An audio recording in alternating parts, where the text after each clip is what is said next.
नाही. संस्थेमध्ये आळंदीला 100 वर्षापूर्वी, आता शताब्दी सोहळा झालाय, 100 वर्षापासून अध्यापकांनी म्हातारे होईपर्यंत, जर्जर होईपर्यंत तुम्हाला शिकवलेलं आहे, फुकट शिकवलेलं आहे. माधुकरी करून लोकांनी तुम्हाला फुकट शिकवलेलं आहे, फुकट कीर्तनकार बनवलेलं आहे. कीर्तनकार तुम्ही बनलेले नाही, जनतेने तुम्हाला बनवलेलं आहे. देवाने तुमची प्रतिभा तुम्हाला दाखवलेली आहे आणि ही प्रतिभा पुन्हा देवाला तुम्ही समर्पण केली पाहिजे. आणि ह्याच्यासाठी त्यागी तपस्वी कीर्तनकार महाराज झाले पाहिजेत. धंदेवाईक नको. एका कीर्तनाचे 20-20 हजार, 40-40 हजार रुपये, 30-30 हजार रुपये घेतात. लाज वाटली पाहिजे तुम्हाला. मला बोलू नका, तुम्ही परत बोलू नका मला. ज्ञानेश्वर महाराजांनी कीर्तनाचे किती पैसे घेतले?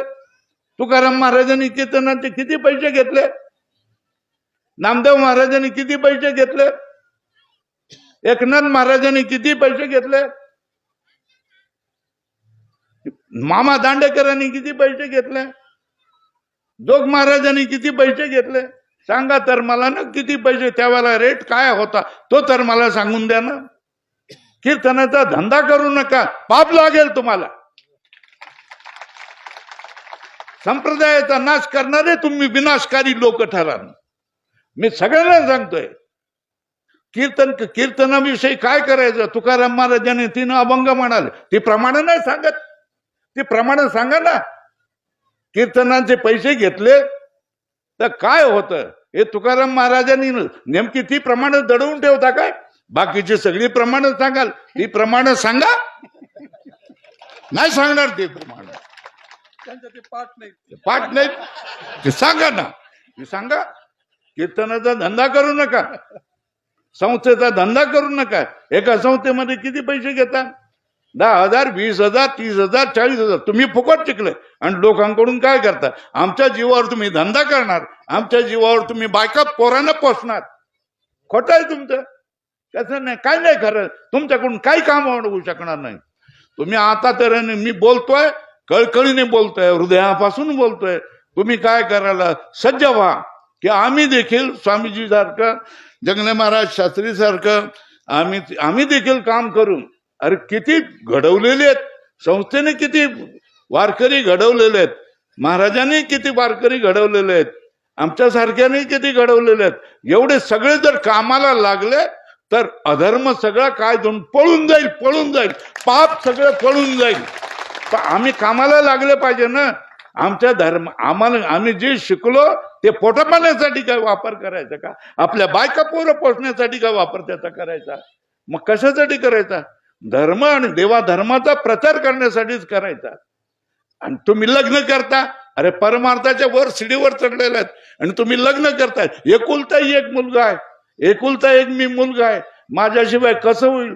माझ्या ह्याच्यामध्ये आई वडिलांच्या तोंडामध्ये पाणी कोण घालील? असले तरी जी भाषा करता आणि लग्न करता तुम्ही. तो एकुलता एक मुलगा आहे, याला सोडलं यांनी. आई बाप किती धन्य आहे ते, ज्याची आता आपण काय केलं, सत्कार केला. केवढं मोठं काळीज असलं पाहिजे सांगा, केवढं मोठं काळीज असलं पाहिजे की एकुलता एक मुलगा धर्माला देऊन टाकला. देता महाराजाचा मुलगा कधी महाराज बनतो का? नाही बनत. बनतो का? नाही बनत. वकिलाचा मुलगा वकील बनतो, शिक्षकाचा मुलगा शिक्षक बनतो. महाराजाचा मुलगा महाराज बनतो का? नाही. डॉक्टर, वकील, इंजिनियर तो बी बनून जातो. कसा काय बनून जातो? मग तुम्ही काय संस्कार केला? मुलावर तर तुम्ही संस्कार करू शकला नाही. स्वतःच्या मुलावर जर तुम्ही संस्कार करू शकला नाही, अहो किती वर्षाची, अनेक पिढ्याची परंपरा बिघडवून टाकणारी मुलं पैदा झालेली आहेत. कोणाकडे? कीर्तनकाराकडे, प्रसिद्ध कीर्तनकारांकडे. नाही बाबा, रडली तो कीर्तनकार, रडला की माझं काय झालं, माझी सगळी परंपरा तू तोडून टाकलीस रे, नोकरी करायला लागलास, कीर्तन करत नाही, काय करता? तो कीर्तनकार रडला.